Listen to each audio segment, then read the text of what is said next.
Time now for the morning rush. The teen who killed a Washington middle school classmate will be held behind bars until he is 21. Juan Salcedo Jr., who is now 14 years old, initially denied the charges of killing his 13-year-old classmate Benny Hargrove, but yesterday he changed his plea to no contest for second-degree murder, admitting to shooting and killing Hargrove. A convenience store in southeast Albuquerque could soon be closing after years of problems. The Adam Food Market off Pennsylvania and Central has generated hundreds of calls to APD, including 6 murders on the property in the last 2 years. The city is suing the owners of the property and the market, hoping to shut down the store. Developing this morning, Albuquerque police are on scene investigating a fatal crash near Unser and Paradise. Officers say that the crash happened around 2:45 this morning when a blue BMW was driving the wrong direction on Unser and collided with the pickup. The driver of the BMW was pronounced dead on scene. Zoe. We're looking at a really lovely, calm, quiet Friday after that powerful storm blew through yesterday. Plenty of sunshine today, temperatures warming up to near seasonable, and even warmer weather is on the way into this weekend. Valle de Oro in the South Valley held its first open house since 2019, something the National Wildlife Refuge used to do a few times a year. Community members got to learn about the latest projects, including tree plantings, bosque cleanup, and new trails and wetlands. Happening today, the Senate Health Committee will hear a bill that could potentially get New Mexico's Sports Authority up and running again. The Sports Authority would recruit amateur and professional sporting events to the state. The House Judiciary Committee will debate a bill aimed at preventing the eviction of a tenant for back rent.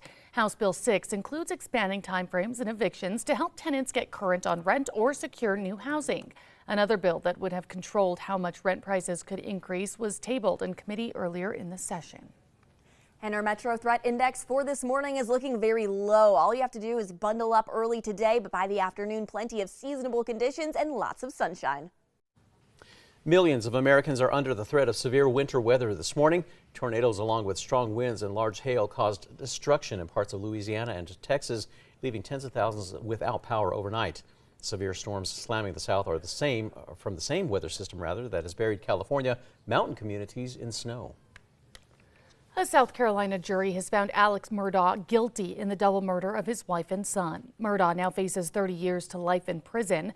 The case against Murdaugh had been circumstantial. Investigators never found the weapons or bloody clothes, and there were no eyewitnesses. Foreign ministers from around the world are in India for a meeting of the G20 group.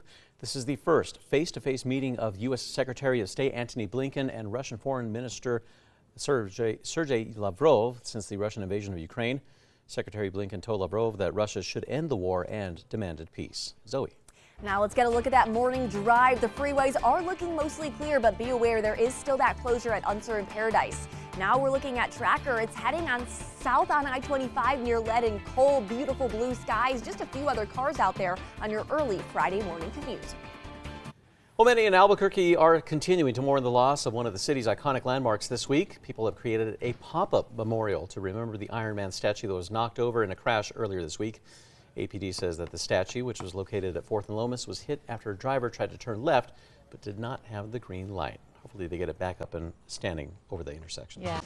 Now it's time for the 5 facts. At number 5, a bear that was orphaned during the Hermit's Peak Calf Canyon fire could be released back into the wild as early as this fall. That bear, now named Dawn, was found in a dumpster in Red River a few weeks ago, weighing just 11 pounds when he should have been more than 120. Ty Horak and Kathleen Ramsey with the Cottonwood Rehab in Espanola think that he was separated from his mother during the fire last year. The bear is no longer in intensive care, improving daily, and now up to about 20 pounds in weight. At number 4, happening today, the House Judiciary Committee will debate a bill aimed at preventing the eviction of a tenant for back rent. House Bill 6 includes expanding timeframes and evictions to help tenants get current on rent or secure new housing. In a previous committee, lobbyists representing realtors and property owners expressed their concerns. Another bill that would have controlled how much rent prices could increase was tabled in committee earlier in the session. And at number 3, we're looking at a lovely day today, especially compared to yesterday. It's going to be a lot calmer, quieter, more seasonable, increasing temperatures into Saturday and even warmer into Sunday. But Sunday afternoon, that's when the winds start to kick in. So kind of a give and take stepping out this weekend. At number 2, APD is expanding their license plate enforcement and speeding crackdown after what they're calling a successful first month.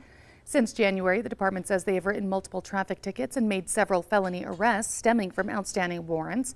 Now they say they're expanding operations to try and reduce speeding outside of the hotspots they had already focused on. Officers are also being told to spend 10 minutes of every hour doing enforcement in high crime areas. And at number 1, Juan Salcedo Jr., the teen who killed a Washington middle school classmate, will be held behind bars until he turns 21. Salcedo Jr., who is now 14 years old, initially denied the charges of killing his then 13-year-old classmate, Benny Hargrove. But yesterday he changed his plea to no contest for second-degree murder, admitting to shooting and killing Hargrove. Now, prosecutors said that the plea was in everyone's best interest since that a trial would not have resulted in a longer sentence.